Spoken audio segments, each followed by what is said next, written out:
Doctor advocate Mobarak Hossain, doctor advocate Mobarak Hossain.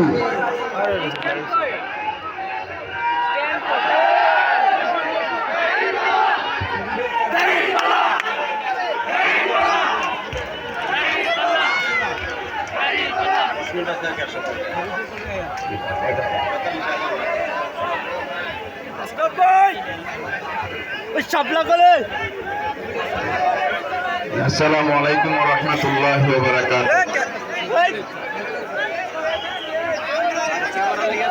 এগারো দলীয় জোটের উদ্যোগে আয়োজিত আজকের এই চামড়া ইউনিয়নের নির্বাচনী সভার সম্মানিত মাননীয় সভাপতি বিশিষ্ট শিক্ষাবিদ জনাব অধ্যাপক আমিরুল ইসলাম, আজকের এই বিশাল জনসমাবেশের সম্মানিত প্রধান অতিথি বাংলাদেশ জামাত ইসলামী কেন্দ্রীয় মজলিসের অন্যতম সদস্য কুমিল্লা উত্তর জেলার সম্মানিত সংগ্রামী আমির জনাব অধ্যাপক আব্দুল মতিন, আজকের এই সমাবেশের প্রধান আকর্ষণ সারা বাংলাদেশের তরুণদের আইকন, জুলাই যোদ্ধাদের অন্যতম হাতিয়ার কান্ডারি,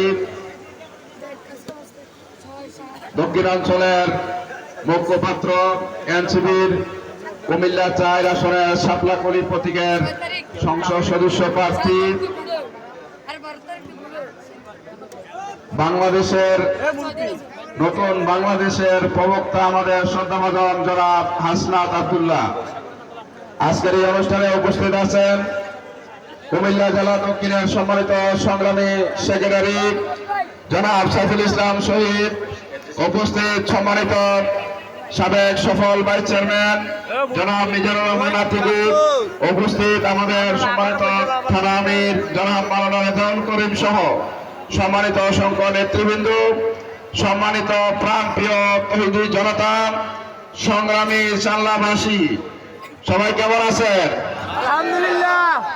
আমি সময় বেশি নিচ্ছি না। আমাদের সম্মানিত আজকে যিনি যার অপেক্ষায় আমরা আছি উনি আমাদের উদ্দেশ্যে কথা বলবেন।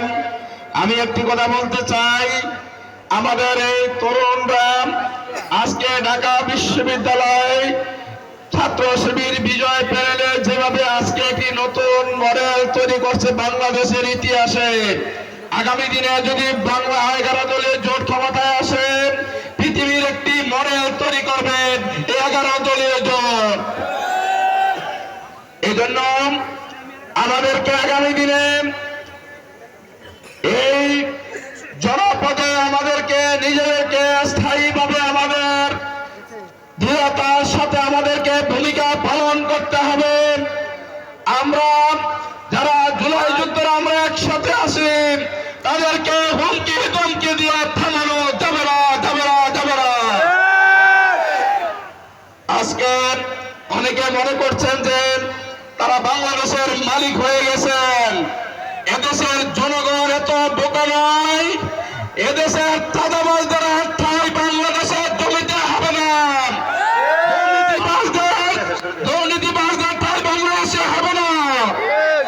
এই জন্য আগামী দিনে একটি সমৃদ্ধ বাংলাদেশ গড়ার লক্ষ্যে আজকে আমাদের কুমিল্লা ৫ নির্বাচনী আসনের আমাদের যে দিক দিয়ে আমরা পিছিয়ে আছি আমাদের উন্নয়নে, আমরা ইনশাআল্লাহ যদি সুযোগ করে দেয় আমরা একটি মডেল আসনে পরিণত করব উন্নয়নে। আমাদের আপনাদের সাথে কথা বলে দিচ্ছি যে আমরা যদি আল্লাহ সুযোগ দেয় আমরা জনতার পার্লামেন্ট তৈরি করে আপনাদের কাছ থেকে পরামর্শ নিয়ে আমরা আমাদের এলাকার সমস্যার সমাধানে আমরা এগিয়ে আসবো ইনশাআল্লাহ। আমি আপনাদের কাছে দোয়া চাই যে আগামী দিনে এই কুমিল্লা ৫কে গড়ার লক্ষ্যে আমরা দৃঢ়তার সাথে যদি আমরা ঐক্যবদ্ধ হই, আমরা যদি আগামী দিনে আমাদের নিজেদেরকে পরিবর্তন করতে চাই, এখন মানুষ পরিবর্তন চাই, তরুণ সমাজ পরিবর্তন করতে চাই, আমরা কুমিল্লা ৫কে পরিবর্তন করতে চাই। এজন্য আমাদেরকে হুমকি ধমকি দিয়ে লাভ হবে না। আমি অনুরোধ করব যে আমরা 12 তারিখে আমাদের এই আসনে বিজয় হওয়ার লক্ষ্যে আমরা দৃঢ়তার সাথে শেষাদের পাহাড়ের মতো আমরা ভূমিকা